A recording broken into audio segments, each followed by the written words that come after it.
Welcome to the Mindset for Runners podcast, helping you to access and unlock your true potential as an athlete. Hey, it's Rob and welcome to this episode. Today, we're going to learn all about pressure, how we put it on ourselves, where it comes from, what actually pressure is, and most importantly, how you can start to work with the pressure you're putting on yourself or seemingly from external places so that you can reduce your reaction, if you like, to the pressure and perform at your best. So why do we need to learn about pressure? It's something we're going to face in any area of our life, right? Not just in running. It could be a work pressure, family pressure, relationship pressure, financial pressure, right? Any area it can happen. We're going to obviously focus in running today, but we need to learn how to understand pressure and then how to deal with it so that we can bring our best performance. Because one of the associating factors with pressure is we tighten up, we get further away from our process or our flow, and our mind goes to the future and starts to anticipate things that could go wrong. And that takes us out of our best performance or our maximizing our potential. Associated things are such as tension in our body, trying to control the future, which obviously sounds funny, but we all try and do it, and limiting our creativity, if you like, our expression, and bringing our full self to our training and our racing and our performance. So we're going to go through what pressure is, how to deal with it. Here are a few examples. And my outcome for you for this session is really for you to understand how you put pressure on yourself. What's your flavor? How do you stack the pressure on yourself so you can first of all have awareness? All of this sports psych stuff, all of this mindset stuff has to start with awareness. If you're not aware of what's happening, it's very difficult to change anything. And that's why it's great you've got a friend that can say, hey, do you realize how hard you are on yourself? Do you realize how much pressure you put on yourself? That can help us build the awareness. But if you can spot it yourself, then you can start to reframe it and start to use strategies to minimize it and get on with doing what you love. All right, so we're going to go through all of those cool things. Let's start off with this. Pressure is a superpower. Let's start from there. In the past, it's all been this negative stuff. It's been the enemy of performance. And while some of that is true, let's start to reframe it. It means you care. It means you want to perform well. And it's behind so many of your best performances right throughout life in different contexts. So let's really acknowledge that without pressure, perhaps you wouldn't have performed as well as you did in the past. And I hope you can start to relate to that a different way. So what are we doing here? We're already starting to reframe that word pressure from a negative influence in our life, all these detrimental things, that's actually potentially one of our superpowers. And all we need to do is perceive it in that way and learn how to channel it and, throw the harness on it and ride it, if you like, instead of being afraid of it and thinking it's all bad. So let's get on with it. Let's first of all start with a story. The story is going to be from Tour de France. Greg LeMond, one of the greatest riders of all time, attributed with arguably, and still talked about, one of the best comebacks in sporting history. So this story comes from the Tour de France. 1986, Greg LeMond won the Tour de France. American rider. This story is actually featured in Matt Fitzgerald's book, How Bad Do You Want It? One of my favorite books in it. So Greg LeMond won the Tour de France in 1986, was planning on going back to defend it in 1987. And he was out, funnily enough, turkey hunting with his brother-in-law and some other people. And in that turkey hunt, Greg LeMond was behind a bush. It's a very horrible story, but it's also a little bit kind of funny in hindsight. His brother-in-law saw the bush moving and thought it was a turkey and actually shot Greg LeMond with a shotgun. They say he had about 70 pellets. So a shotgun has a lot of pellets in its cartridge.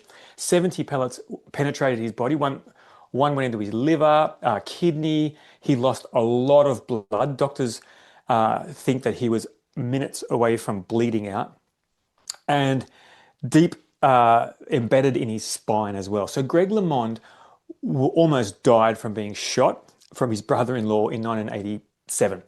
He then went into deep depression as he was recovering from these horrific injuries of being shot. And the rehab saw him lose his muscle mass, of course. They said he would never actually walk the same way again because of the damage to his body, specifically his spinal cord. And Greg LeMond was at the peak of his athletic potential when this accident happened. So for 2 years, he went into rehabilitating his injuries. He was out of professional cycling for these 2 years. And unfortunately, I thought that was the end of his career. Greg returned to the Tour de France 2 years later. But instead of coming to the race with a mindset of how lucky am I to be here, or, how, a mindset like that, he actually came with a mindset of, I need to prove myself, right? I need to show the world that I'm still worthy of my success. And he entered the lead up with that kind of mindset. It was so much pressure he built on him. He it was all self-imposed, right? About having to prove, why should I come back to Tour de France and not win? Because I need to prove this to my fans, world, sponsors, all that kind of stuff.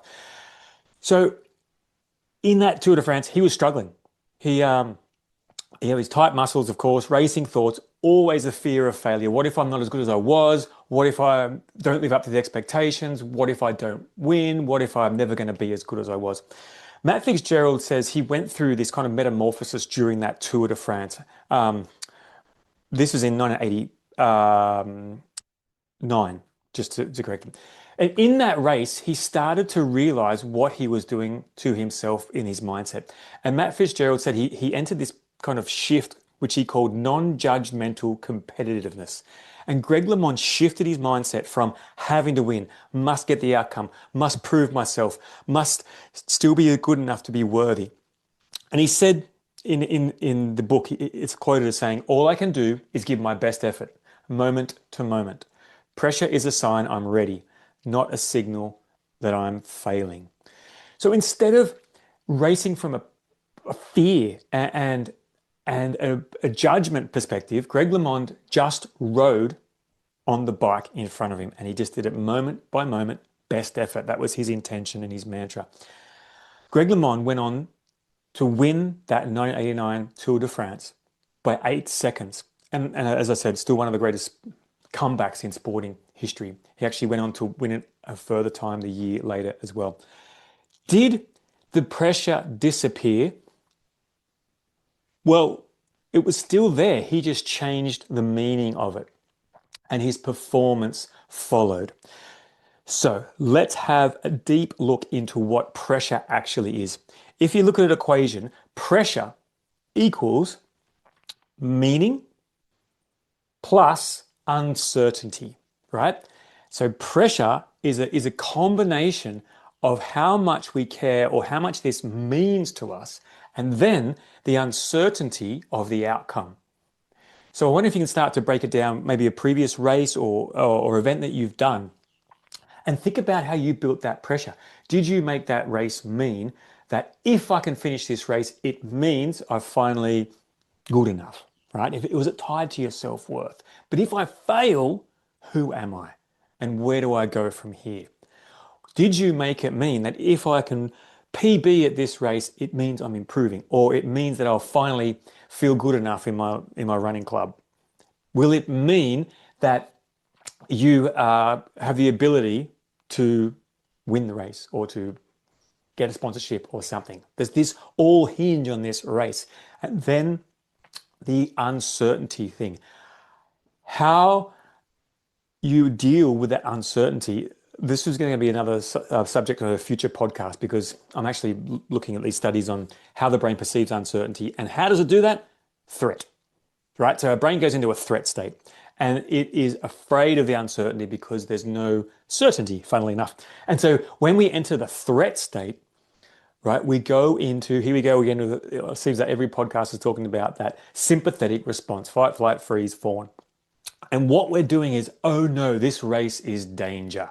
It means so much to me because all these outcomes that I need to get, otherwise I'm not good enough, I'm not going to be accepted by my peers, they're going to judge me, I'm going to have to do this all again. And then, pardon me, the uncertainty is the threat. I don't know if I'm going to finish. I don't know if I'm going to PB. I don't know what the weather's going to be like. I don't know if I can do this. I don't know if I'm good enough, etc., etc., etc. So this might be real for you in thoughts such as, if I don't hit a PB today, I'm failing. Everyone in my group is faster than me. I can't fall behind, right? I've trained too hard to mess this race up. Everything rides on today. I have to finish this race or workout perfectly. I can't make a mistake. If I don't win, I'm not a real runner. So we start to overthink things, pacing, nutrition, everything just starts to become kind of catastrophic and out of our control. Or it could be that perfectionistic mindset where we tie our identity to the outcome and having to get it right. Could be comparing yourself to teammates or friends or running buddies or what the coach thinks of you, what your social media thinks of you. And then we start to drift away from our performance and we go into these uncertain and meaningful outcomes. So the more we think about outcome, the less we're actually focused in flow, right? So our head goes to how am I doing instead of what do I need to do? I hope you get that distinction there. And then there's also that fear of regret. Like I can't hold back, or I'll always wonder if I could have done better, right? So this is kind of all the stuff that's swimming around, and I'm hoping that you start to get the awareness around this. So if we take that equation right throughout this podcast, that fear equals meaning plus uncertainty, right? Let's go to a recent study, Houghton et al. Houghton is a lead author, 2024 study. It's actually a meta study of qualitative research. So meta study is when researchers take a whole bunch of studies and they analyze them and they look at the trends or the results from across all these other studies, and then they surmise what's going to happen based on other studies. So this is 29 studies they looked at in this meta study, quite a few. And qualitative, two types of research, just so you know, quantitative and qualitative. So quantitative is where you're doing surveys, data, research. If you've ever filled out a form that says, do you strongly agree, agree, disagree, neutral, or strongly disagree? That's a quantitative research method.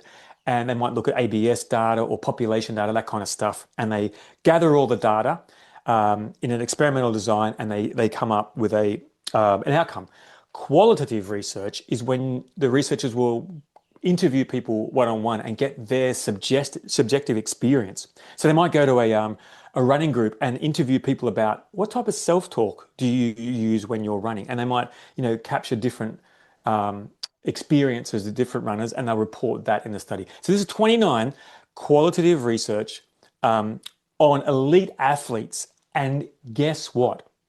They all of the meta studies show that these elite athletes also suffer from pressure, of course, right? They're no different than you and I. But the ones that they learned from, they had strategies for how to deal with the pressure. And so what's so important about this study is most studies into this kind of pressure stuff is all about how do they choke? What's going on in that athlete when they didn't make that shot, or when they missed that final putt to win the tournament, or where they were leading by 3 shots in the final hole and they choked and they lost by 4 shots, right? And most of the studies are looking into the science of choking. This study actually looked at what athletes did well, and that's why I wanted to share this one with you. So here's some key findings from that 2024 study by Houghton et al. Thriving athletes demonstrate high self-belief, and we can look at self-efficacy in there. So self-efficacy, it's very hard for me to say. Self-efficacy is your power that you believe you can actually be effective or do something, right? So these athletes had high self-belief, and they saw demanding situations as, you guessed it, challenges rather than threats. And they stayed focused on the task in front of them instead of rising stress and anxiety around performance outcomes.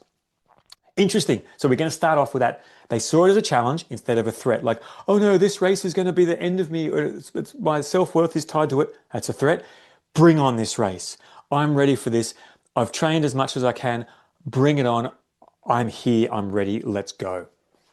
Now, the next thing that these athletes had in common out of these 39 studies, mental skills mattered to them. They used same stuff that we teach in the podcast and in the Mindset for Runners course: imagery, self-talk, pre-performance routines, mantras, breathing techniques, and mindfulness, right? And they use this to regulate their stress and maintain their focus. So these athletes recognized the pressure was coming, switched it around to challenge instead of threat, and they used the mental skills with their mind and the emotional skills to settle their body. Remember those two coping mechanisms we always talk about: problem-focused skills, so reframing, planning, doing what if, worst case scenarios, making sure every box is ticked, and then the emotion focused is breathing techniques, like, calming the nervous system down, visualizing, focusing on the moment, focusing on the self-talk, and calming down the nervous system. Right, next thing, these athletes found that pressure is neutral, right? Pressure is a thing. It's our relationship with the pressure that makes it problematic. So when the pressure came and the athletes saw the pressure as a threat, and they saw the situation as exceeding their resources, if you like, that was when the pressure built and became a problem. But when they're like, pressure, hello, pressure, my old friend, here you are. Yeah, that I feel that. Wow, yes, this is important to me, and I don't know what's going to happen, right? Meaning and uncertainty. But I do have the skills to reframe you and to learn from you. One of my favorite quotes on pressure comes from Australian cricketer Keith Miller back after the Second World War. Keith was a pilot in the Air Force for Australia, and he was being interviewed many years later. He was a pilot. I'll slow down. He was a pilot in the Second World War for Australian pilot. Flew with the British Air Force.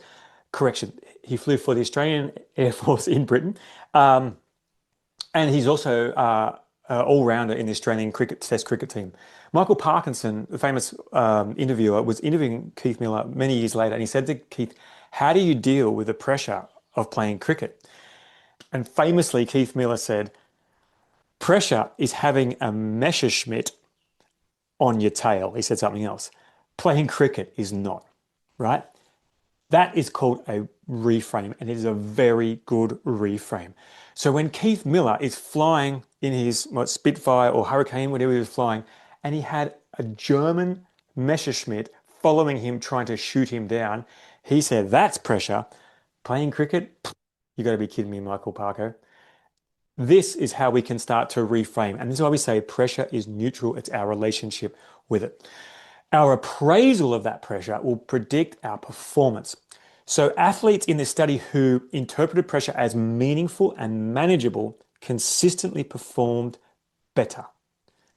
I hope you're already starting to understand that it's not the pressure itself that's making the failure or the choking or the poor performance. It's our interpretation of it. Let's go to another story. Leslie Patterson, from another one of my favorite books, The Brave Athlete, by herself and her husband, Simon Marshall.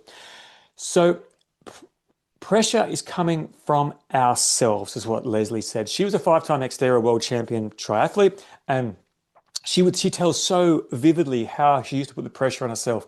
Before the start line, she would have thoughts in the past like, I have to win this. If I fail, I'm not good enough, right? Ouch, that's your identity at stake here. Everyone expects me to dominate. And she said she would race tight and restricted. She was overreactive to every little thing and hyper alert to mistakes. And she'd blow her race regularly because of these thoughts. So Leslie's breakthrough came through working with Simon Marshall, who is a sports psych. And they have, if you remember the last podcast on the chimp brain by Dr. Simon Peters, they really embraced that in their work together. And so they would do a thing called chimp purging, where Leslie would say out loud all of her fears or write them down and let that emotional brain vent, and let it vent before the event, right? Before she has to actually perform. And, on this podcast, I recommend you do that fear setting document by Tim Ferriss, who does this exactly. Like, what are my greatest fears? What could actually happen? How will I prevent this from happening? And then what will I do if it actually does happen? So you plan, you're taking away, yes, the uncertainty is what you're taking away by doing this stuff. So then Leslie would do the reframing. She would shift it from, I have to win or I'm nothing, to I want to win because competing brings out the best in me. Hear that shift, right? Have to I want to. Moving from threat back to challenge. And then she had the automatic responses. So building habits like she'd count her pedal strokes on the bike. She'd do breathing resets like the box breathing or the physiological sigh or the longer out breath. And she'd have micro focus points to guide her performance. So this is things like we talk about chunking your race down, right? I'm just going to focus on this section or this kilometer or this 500 meters or this 100 meters, right? I'm here now. That's what I'm here to do. And this became her way that she turned pressure into fuel. And she went on to win multiple world championships. All right, so where are we at? We understand that pressure is meaning plus uncertainty. We understand that we can change the meaning of pressure like Keith Miller or like Greg LeMond or like Leslie Patterson. And we can take away the uncertainty by bringing our performance, either planning as much as we can, accepting I don't know what's going to happen, but I'm here anyway, bring it on, and working on staying in our performance right here, right now, and executing our job as an athlete instead of having that constant evaluation. How am I doing? Am I on my splits? Am I going to do this? Am I on the race pace? Am I eating right? Blah, blah, blah, blah, blah, blah, and getting caught up in outcomes, right? So let's go to some tools. How do we apply these lessons and what do we do? Let's go to reframing. The number one thing I want you to remember is take that pressure from a threat and move it to a challenge, right? So when the pressure comes up, you say, yes, this moment matters to me. This means something to me. My body is ready, right? I'm ready for this. Instead of, oh, if I fail, it's all over.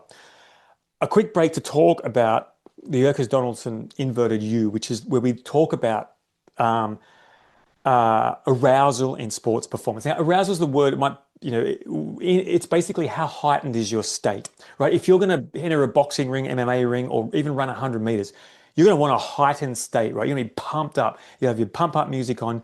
You'll be like jumping up and down, ready for that short burst of challenge, right?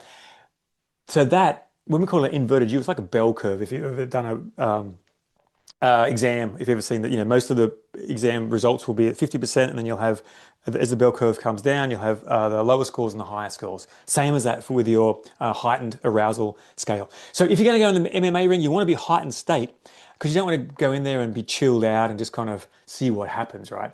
But if you want to run a marathon, you don't want to be at a heightened state at the start, unless you're going to go for a world record or something. But the majority of us mortals want to be kind of as chilled and measured and at the lower part of that inverted U. So if you're thinking about the inverted U on a scale of 0 to 10 on the Borg, like a Borg scale, then we're looking at where do you want to sit on there to bring your best performance. And that's why when the pressure comes, it's going to knock up your level on that scale. And you want to be able to control it to bring it back. And we talk about ways that we can do that, such as go into the race expo with your hoodie on and your earbuds in if you are introvert, right? To bring it down. Or if you're extrovert, go and meet as many people as you want and have a ball. Breathing, mindfulness, visualization, focusing on mantra, focusing on task and process over outcome. And these are the ways that we can bring that arousal down to the level that you want it to be for you. So that's a bit of a side thing. Second practical tool, chimp purging, right? Once again, back to last week's episode, really important to understand what the chimp brain is and how it hijacks your human brain or your prefrontal cortex. And so you can write out all of your fears, write them all out, and just let the chimp vent. Remember, the chimp's kind of like a little child that needs to have a tantrum. So you can even just get a buddy and say, hey, can you just listen to me because I've got all this going on and I just need to vent it and actually purge it, if you like. And if you can do it in a safe environment, it lets the chimp be heard. And you can say all these things. Maybe there's some work you have to do to ameliorate the possibility these things happen, or you just need to be heard, and then it's like, oh, thank you for seeing me and understanding my fears. Let's get back to it. Chunking down, breaking the task into manageable units. One of the ways I write this podcast is I work in 20-minute chunks. And so I set my timer for 20 minutes and I say, I'm just going to work for 20 minutes and I'll write, I'll find stories, I'll find research. Because you sometimes sitting down and reading this research papers is very dry. And so if I say, I'm just going to do it for 20 minutes and I break it into chunks. Same with your racing or your long training run or ride or swim or whatever you're doing. Break it down, right? I'm not going for a 30K run. I'm just, in my mind, I'm just going to focus on getting those first 5Ks really cruisy, getting into stride, and that's what I'm going to focus on, and then taking it from there. Okay, cool. So micro focus, pre-performance rituals, just like these athletes in the study, right?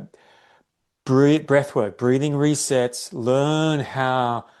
Do you like that box breathing in for 4, hold for 4, out for 4, hold for 4? Do you like the deep breathing where you actually breathe in, hold, and then breathe out? Or do you do a 5 breath reset?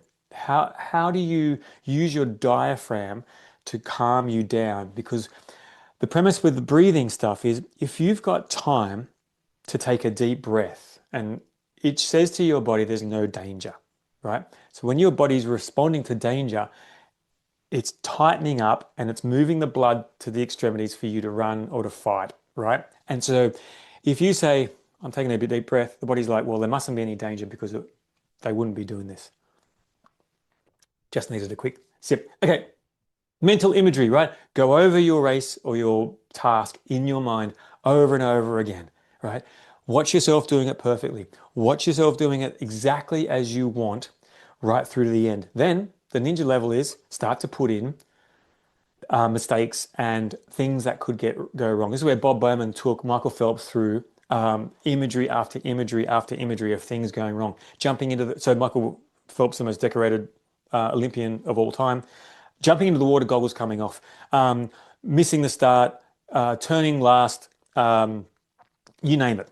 They went through all of those in mental imagery, and that's what you can do too. So you get to a checkpoint in an ultra and your crew's not there, and your drop bags, the truck's broken down on the way and no one's drop bags there, right?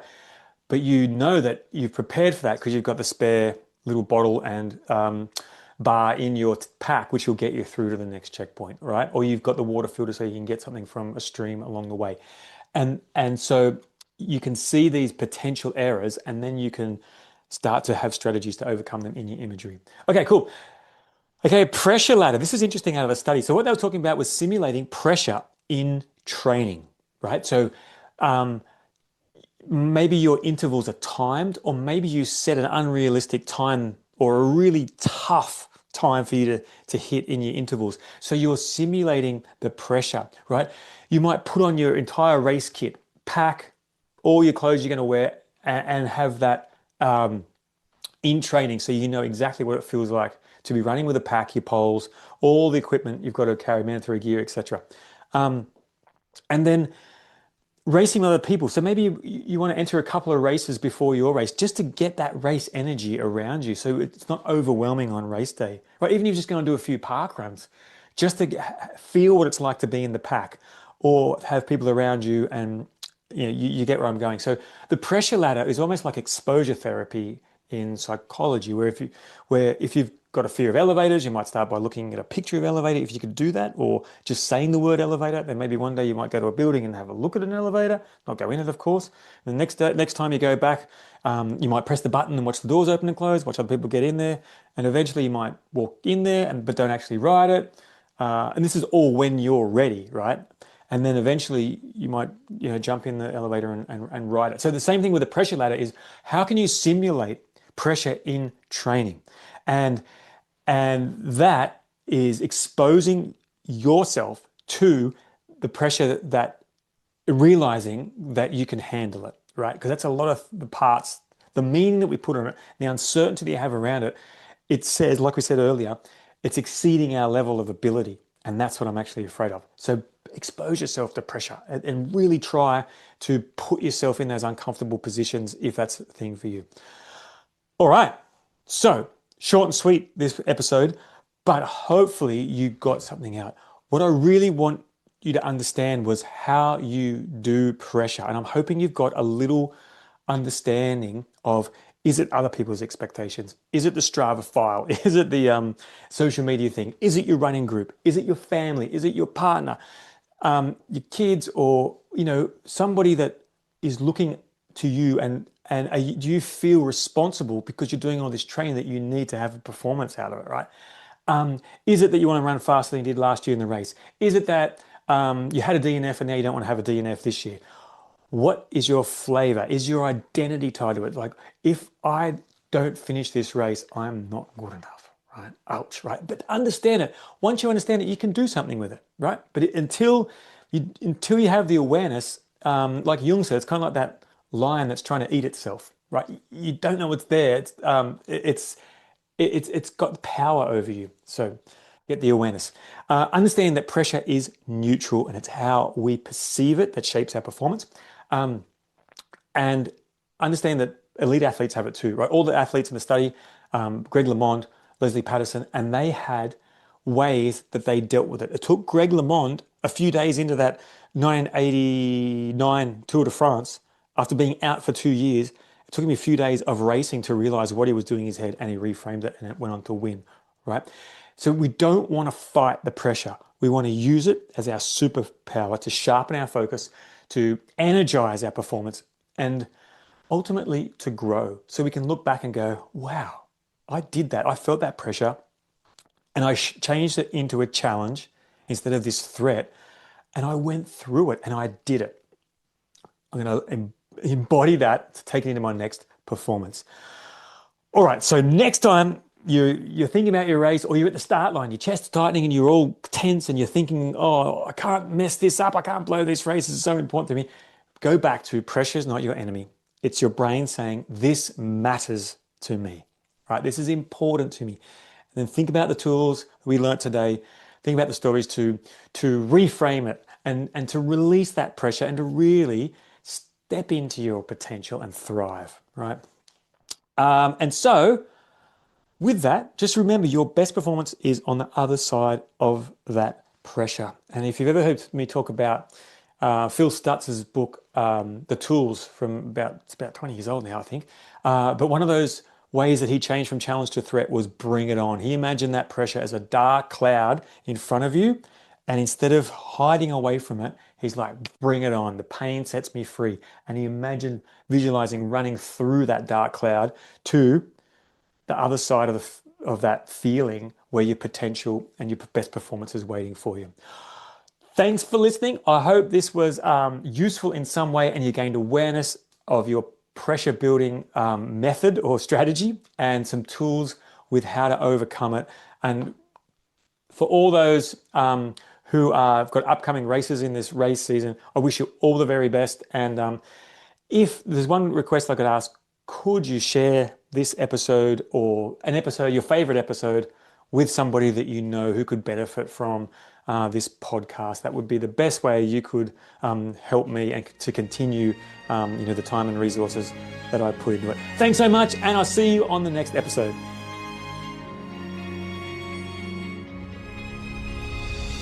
Thanks for listening to the Mindset for Runners podcast. I hope you got something practical and useful out of this podcast, or something inspiring to help you get out for your next run.